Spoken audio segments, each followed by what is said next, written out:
नमस्कार साथियों, मैं राजेश सोनी हल्का महम, संयोजक महम 24 विकास मंच। साथियों, कल हमने एक वीडियो पोस्ट की थी। वो थी पुराने वाहनों को सड़क से हटाने बारे। जो सरकार ने निर्णय लिया है कि भाई 10 साल पुरानी डीजल की गाड़ियाँ और 15 साल पुरानी पेट्रोल की गाड़ियों को वो बहुत जल्द रोड से हटा रहे हैं। हमने कहा था कि सरासर गलत है, क्योंकि पूरी ज़िंदगी में गाड़ी मध्यम वर्ग एक आधी ले पाता बेचारा, और अगर उसी को ही आप लोगों ने 10 साल के दौरान हटा दिया तो दोबारा गाड़ी नहीं ले पाता। क्या गलत कहा? कोई गलत नहीं कहा।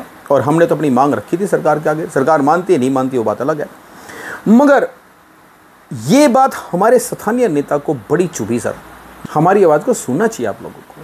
हमारी मांग क्या है, आप पूरी करो या ना करो, मगर आप उसको देखो तो सही, सोचो तो सही कि क्या बोला गया। उल्टा आप लोगों ने हमें ही एक वीडियो के माध्यम से थ्रेट करना स्टार्ट कर दिया। सुनना साथियों जरा हमारे ये स्थानीय नेता क्या कह रहे हैं, और फिर आप ही जजमेंट लेना कि क्या इन्होंने सही कहा है या गलत कहा है। कमेंट के माध्यम से आप बताना जरूर प्लीज़ सर। सुनना जरा एक बार। देखिए, सोनी साहब मेरे बहुत अच्छे दोस्त हैं, आप बहुत अच्छे समाज सेवी, और आपने चुनाव भी लड़ा है, और यहाँ तो सरकार में साझा भी नहीं है, उसके बावजूद भी लगातार मैं लोगों की समस्याएं सुलझाता रहता हूँ। किसी की आलोचना करना सोनी साहब बहुत ही आसान है, लेकिन सत्ता में रह करके समस्या सुलझाना बड़ा कष्टपूर्ण कार्य है, बड़ा कठिन है, बड़ा दुष्कर है। आप इस बात को समझते भी हैं, लेकिन पता नहीं आप क्यों अनर्थपूर्ण हमेशा मेरी व्यक्तिगत तौर पर भी आलोचना और पार्टी भी करते रहते हैं। लेकिन आपको ये बात समझनी चाहिए, और मैं आपको ये बात बताता हूं कि लगातार जो अनर्थपूर्ण आलोचना ये आप कर रहे हैं भाजपा सरकार की, और व्यक्तिगत तौर पे मेरी भी, इसका खामियाजा आपको भुगतना पड़ेगा।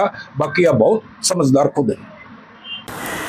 देखिए नेताजी, ना तो मैं किसी को पर्सनली हुटिंग करता, ना ही मैं पर्सनली किसी को ये कहता कि आप लोग ये कर रहे हो या वो कर रहे हो। आप लोग जो वीडियो के माध्यम से या अखबार के माध्यम से जो बोलते हैं, मैं उसी की बात करता हूँ। मत बोला करो आप। मैंने तो वही कहा जो आपने कहा है, इसमें कल नहीं मानने की क्या जरूरत थी भाई। और अगर मान लिया परेशानी हुई भी है आपको, तो सभ्यता में रह के शब्दों का इस्तेमाल करते, मर्यादित भाषा का इस्तेमाल करते। ये कौन सा तरीका था आप परिणाम भुगतने के लिए तैयार रहना? क्या परिणाम भुगतेंगे हम? क्या बताना चाहते हैं आप हमें? थ्रेटिंग है? आप भय पैदा करना चाहते हैं हमारे अंदर?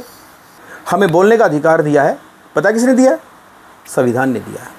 संविधान की धारा 19 के तहत आम नागरिक को बोलने का अधिकार है नेताजी। आप भी उतना ही बोल सकते हैं, मैं भी उतना ही बोल सकता हूं, और रोड के ऊपर चलने वाला कोई भी आम आदमी बोल सकता है। यह संविधान ने हमें ताकत दी है, आपने नहीं दी।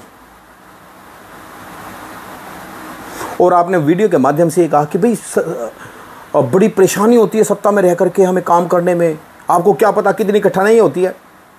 छोड़ दो नेताजी, किसने कहा आपको सत्ता में रह करके कठिन काम करो? छोड़ दो, कोई और आ जाएगा। हमें भूख है, हम बैठ जाएंगे जी थोड़े दिन, हम देख लेंगे किस तरह से काम होता है, काम नहीं होता। क्यों खाम में गाट आगा रखा आप लोगों ने?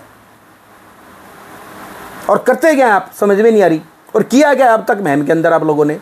पानी आपसे नहीं पुगता, सीवर सारे जाम पड़े हुए हैं, दवाई आप नहीं दे रही, कानून व्यवस्था ठप पड़ी है, सड़क सारी फुट्टी पड़ी है। जब साला बचपन से लेके 55 के हो गए, कितनी बार कहा है मैंने, अब तक कुछ नहीं किया।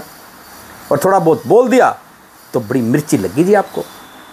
100 बार लागो नेताजी, 100 बार। हम तो कह के रहेंगे, बिल्कुल कहेंगे। संविधान ने ताकत दी हमें, और बिल्कुल बोलेंगे। हमारी वजह से ही आप सत्ता में हो, क्योंकि हम आपको बनाते हैं। ये आधार कार्ड और ये वोटर कार्ड, ये जेब में रख करके घूमने के लिए नहीं होता नेताजी। इससे हम सरकार बनाते हैं। हमने आपको भी बनाया है। कभी ये मान के चलो कि भी ठीक है ये झुंझुना ले रखा हमने, नो। जब हम आपको बनाएंगे तो क्वेश्चन भी हम आप ही से करेंगे। किससे करेंगे? चलिए ये बताइए, प्रश्न किससे किया जाएगा? जो सत्ता पक्ष में है उनसे, या जो विपक्ष में है उनसे? जब आपको इतना ही ज्ञान नहीं तो मेहरबानी करके डराओ मत नेताजी हमें। छोटा सा दिल है हमारा, कालजा कती फटफट करने लग जाए जी हमारा, तो हम तो डर लग जाए जी आप तक। बात करते हैं आप, मूलभूत सुविधाओं की तरफ ध्यान दीजिए नेताजी, ध्यान दीजिए। वो तो आप कर नहीं पा रहे हो, उल्टा हमें ही आप थ्रेटिंग दे रहे हो। गलत बात है नेताजी, बहुत गलत बात है। मैं ज़्यादा कुछ ना कहते हुए सिर्फ यही कहूँगा कि क्या बिगाड़ेंगी सर्द हवाएं उन फूलों का, क्या बिगाड़ेंगी सर्द हवाएं उन फूलों का जो पतझड़ में खिल जाते हैं। हम पतझड़ में खिलने वाले फूल हैं सर, और हमारे ऊपर आपकी इन धमकियों का कोई असर नहीं नेताजी। आप धमकी दीजिए या कुछ भी करिए, बोल के ज़रूर रहेंगे हम नेताजी। सो प्लीज़ मेरी रिक्वेस्ट है कि आप लोग महम शहर की मूलभूत सुविधाओं की तरफ ध्यान दें और ऊल फजूल बयानबाजी से बचें। Thank you very much. नमस्कार।